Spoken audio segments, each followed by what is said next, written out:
आपकी ना जब ये ऐसे कुछ प्रोजेक्ट आता है, आपकी एक स्टाइल मुझे बहुत अच्छी लगती है जो मार्केटिंग वाली आप लाते हो। शाहरुख को ले आते हो, फराह को ले आते हो। इस बार क्या प्लान है? क्या नेवी है? मुझे जानना है ये सच में। स्क्रिप्ट लिखने के बाद पता चलेगा कि उसमें कौन कैसे आ जाए। और ये तो बहुत ही अच्छे लोग हैं। शाहरुख साहब तो बहुत अच्छे हैं। हमने तो बहुत ही गलत किया था उनके साथ। उनके घर के बाहर पहुंच गए थे and that was not good. पर तभी समझ नहीं थी, एक्साइटमेंट था। एक्साइटमेंट नहीं, मैं उसको ओवर एक्साइटमेंट कहूँगा। एंड हमको लगा वो एक झलक के लिए शायद बाहर देखेंगे, अरे कलाकार है, तो ऐसा एक्सपेक्ट करना नहीं चाहिए। And then we got to know, तो उन्होंने हमको बहुत अच्छे से फिल्म को प्रमोट करने में मदद करी। I will be always indebted to sir Shahrukh Khan.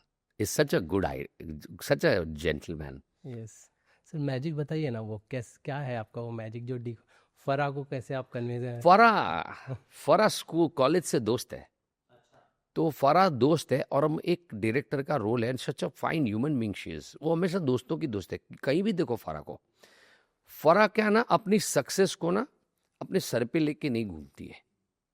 अरे चलना उसकी, मैं उसकी मिमिक्री भी नहीं करना चाहता हूँ। बहुत लोग करते हैं, वो खुद बहुत स्पोर्टिंग है। पर उसको कुछ बोलो ना तो दोस्ती यारी वाली है नहीं। हम कभी वैसे हो जाता है, चलना यार, क्या करना है बोल। शी इज अ दोस्तों की दोस्त है। एंड ऑफ कोर्स उसको जो टैलेंट है, she knows to support a talent. और बहुत खुश होती है वो। खिचड़ी पे आके इतनी उसने बोले, "वो यार बहुत हंस हंस के बोली थी कि साला मैंने इतना काम किया, मैं जहां जहां जाती हूँ मुझे लोग उससे ज्यादा ना खिचड़ी मैंने एक सीन के ना उसके लिए पहचानते हैं। तुम अच्छा। लोग ऐसा, अरे बहुत बार बोली खाना कि मेरे को ये तो उसके दिलीप और उसकी जो यूट्यूब की सक्सेस हाँ, के अभी पहले तो की आप बात है। लोग के खिचड़ी साथ टू के थे। सेट पे बोल रही थी, हाँ। यार इतना मेरे को जिधर जाती हूँ खिचड़ी का वो हाँ। सीन लेके वो बातें। तो she was very happy and very willingly she came for the khichdi too. अरे क्या करना है बोलना, एंड सपोर्टेड। तो वे होता है ना कि हमारी इंडस्ट्री में बहुत अच्छे लोग हैं। वो अच्छे लोगों का क्या है पता है, वो आप कुछ अच्छा करते हैं तो आपको सपोर्ट करते हैं। आप देखेंगे काफ़ी फिल्मों में केमियोज देखोगे आप, जो कुछ कलाकारों ने किए हैं। अब बड़े बड़े कलाकारों को ले लो, चल से कोई भी मैं नाम दो के लूंगा तो चार को बुरा लग सकता है, बुरा नहीं लगे पर रह जाएगा।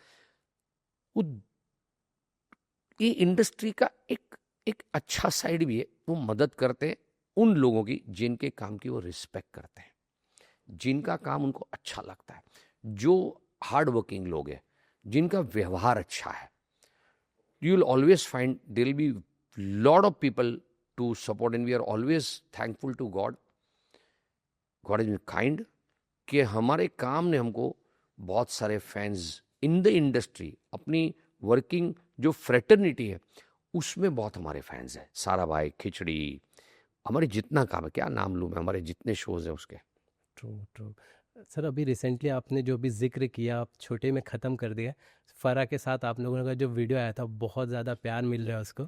Thank you. क्या एक्सपीरियंस था वो? दिलीप देखिए, उसको रातों रात स्टार बना दिया फरा ने। कहाँ वो कुक था। सी यही ना, अभी आप देखो ना, आपने जो यूट्यूब का जिक्र किया था, कितना पॉजिटिवली यूज किया है फारा ने। आप ये देखिए कि यूट्यूब वही माध्यम है जहां पे कॉमन मैन आता है, छोटे से छोटा, जिसको छोटा कोई नहीं होता है, पर जिसको अगर इकोनॉमी के माध्यम से देखा जाए, जिसकी इनकम के माध्यम से देखा जाए, लाइफस्टाइल के माध्यम से, तो वो छोटा हो सकता है। हमारे सोसाइटी ने कुछ नॉर्म्स बनाए, इसलिए मैं वो शब्द का प्रयोग करता हूँ, क्योंकि मैं किसी को छोटा गिनता ही नहीं हूं। तो दिलीप को लोग ऐसा मानते हैं कि एक कुक क्या होता है, घर में काम करने वाला आदमी। पर वो उसने उसको अपने से भी थोड़ा आगे, अपने से भी ऊपर रख के दिलीप के साथ काम करती है। उसने जो इज्जत दी ना, वो पूरे हिंदुस्तान के लोगों ने उस इज्जत को इज्जत दी। अब देखिए दिलीप इज बिकम, अब हर बंदा चाहता है कि मैं जहां काम करता हूं मेरे काम को सराहा जा, मेरे को एक इज्जत से। मैंने बोला हमारे सेट पे पहले मैंने बात करी, वी वर्क एवरी, हर दुनिया में आप कहीं पे भी देखो, आप जिसको इज्जत से आप पेश करोगे या उसके साथ पेश आओगे, वो आपको सामने इज्जत देगा।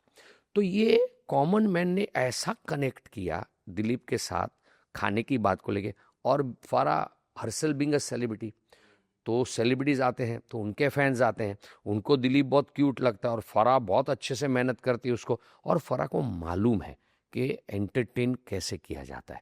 इतनी बड़ी बड़ी फिल्म्स डायरेक्ट कर चुकी है, इतने सालों से इंडस्ट्री में उसकी earlier generation was in the industry, तो उसको समझ है कि कैसे क्लीन फैमिली एंटरटेनमेंट किया जाए, and that is why Farah and Dilip की जोड़ी सक्सेसफुल है।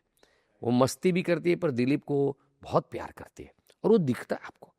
और दिलीप बहुत क्यूट है, और दिलीप भी होशियार है, और बहुत बहुत it was great fun when we did that khichdi episode with them. Right sir, और हम बैठ के उनकी बातें भी कर रहे हैं। हाँ यस सर, ये इम्पैक्ट है ना सर, ये बहुत अच्छा है कि आप जैसे अपनी इस जो पावर है ये इसका इंसान को रातों रात जो एक सेलिब्रिटी बना देता है उसका, इंडस्ट्री में भी उसकी चीज़ें देखने को मिल रही हैं। बहुत सारे जो सोशल मीडिया स्टार्स हैं वो आ रहे हैं और काम कर रहे हैं, विच इज़ गुड थिंग।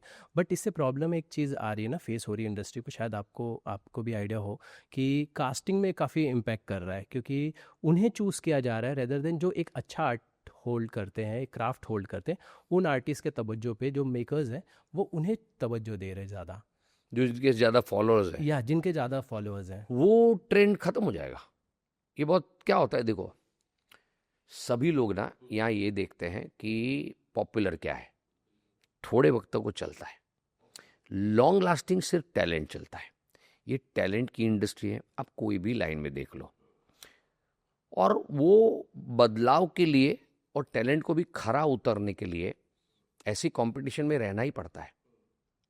आप कहीं पे भी देख लीजिए, वो हमेशा रहेगा कि अगर इनके कुछ ऑडियंस ज़्यादा आता है इनको देखने के लिए तो इनको साइन करो पिक्चर में, पर 2 फिल्में ख़त्म, टैलेंट नहीं है तो ख़त्म। तो best combination would be talent and followers. आपको मैं हंसी की बात बोलता हूँ, मुझे किसी ने बहुत बोला था क्योंकि मेरे फॉलोअर्स कितने हैं, अब मैं इतनी खिचड़ी कर चुका हूँ, इतने शोज़ कर चुका हूँ, अभी मेरे से इंटरव्यू करें, मेरे 70,000 फॉलोअर्स मुश्किल से है। तो मुझे ना बहुत बार मेरे को टीम मिलती है, अरे सर 7 मिलियन होने चाहिए आपके, मेरे को रखो, मैं प्लान देता हूँ। फिर मेरे को किसी ने आके बोला था, I am on records, I am telling you, मुझे मैसेज आते हैं कि सर 1000 फॉलोअर्स के इतने रुपये, वहाँ से पूरा रेट कार्ड आता है, 1 मिलियन करके देंगे, ऐसा और ऐसा आपको ऑर्गेनिकली करके देंगे। तो मैं बोलता हूँ लेकिन मुझे तो पता चलेगा ना कि ये मेरे फॉलोअर्स नहीं है, राइट ये सारे पैसे से लिए, why would I do that? मेरा इसमें नहीं चलता है फॉलोअर्स पे, मेरे टीवी पे कैसे कितने व्यूअर्स आते हैं वो मेरे लिए इंपॉर्टेंट, और मेरे सिर्फ अच्छे काम से आएंगे। बिकॉज मेरे लिए फॉलोअर्स है इसलिए मेरा टीवी देखने आएंगे? नहीं आएंगे। बिकॉज मेरे लिए 1.5 मिलियन फॉलोअर्स है इसलिए मेरा मैं कुछ करूंगा आज, नहीं आएंगे। ये बहुत शॉर्ट रन है। जिन कलाकारों ने वो फॉलोअर्स जेन्युइनली अपने टैलेंट की वजह से अर्न किया है, वो फैंस वहाँ इसलिए है, तो फिर तो आप उनको देखना अच्छा। बिकॉज कुछ आज इतना वास्ट हो गया है कि किसी को कुछ चीज़ के लिए आपको लेना है, तो आपको भी लगता है कि मुझे, जैसे मैं ब्रांड की बात करूं, उनको एक पर्टिकुलर लोगों तक पहुंचना है, तो वो देखे फॉलोअर्स कि एक बंदा या बंदी मेरे ब्रांड के प्रोफाइल में बैठ रहा है और उसके इतने फॉलोअर्स, हाँ मेरा काम हो जाएगा, देन दे गो। एक्टर को कास्ट करने के लिए इसके इतने फॉलोअर्स है, तो मैं नाम भी ले सकता हूँ इनका, तो मैं बहुत रिस्पेक्ट से हर जगह नाम लेता हूँ क्योंकि वो इतने, उनकी तो हर बात विजनरी है। अमिताभ बच्चन साहब बहुत साल पहले ट्विटर जब आया था, जब ट्विटर एक्स नहीं ट्विटर ही था, मुझे याद है इंस्टाग्राम तभी नहीं था शायद, या तो बहुत था, नया था इसलिए इतना पॉपुलर नहीं था। तो उन्होंने ना एक बार कहीं कहा था कि यार ये ट्विटर पे जितने मेरे फॉलोअर्स हैं ना, वो अगर पहले वीकेंड में मेरी पिक्चर देखने आ जाए ना, तो मेरा पिक्चर का ओपनिंग बिजनेस 100 करोड़ का हो जाएगा। पर ये आते नहीं है, ये सिर्फ इधर आते हैं, पिक्चर देखने नहीं आते हैं। ये विजनरी, उनको समझ है, और मुझे उनका बड़ा अच्छा लगता है, वो एक्सप्लोर करते हैं मस्त मजे से इंस्टा पे, वो he loves life and explores and enjoys, तो वो होता है।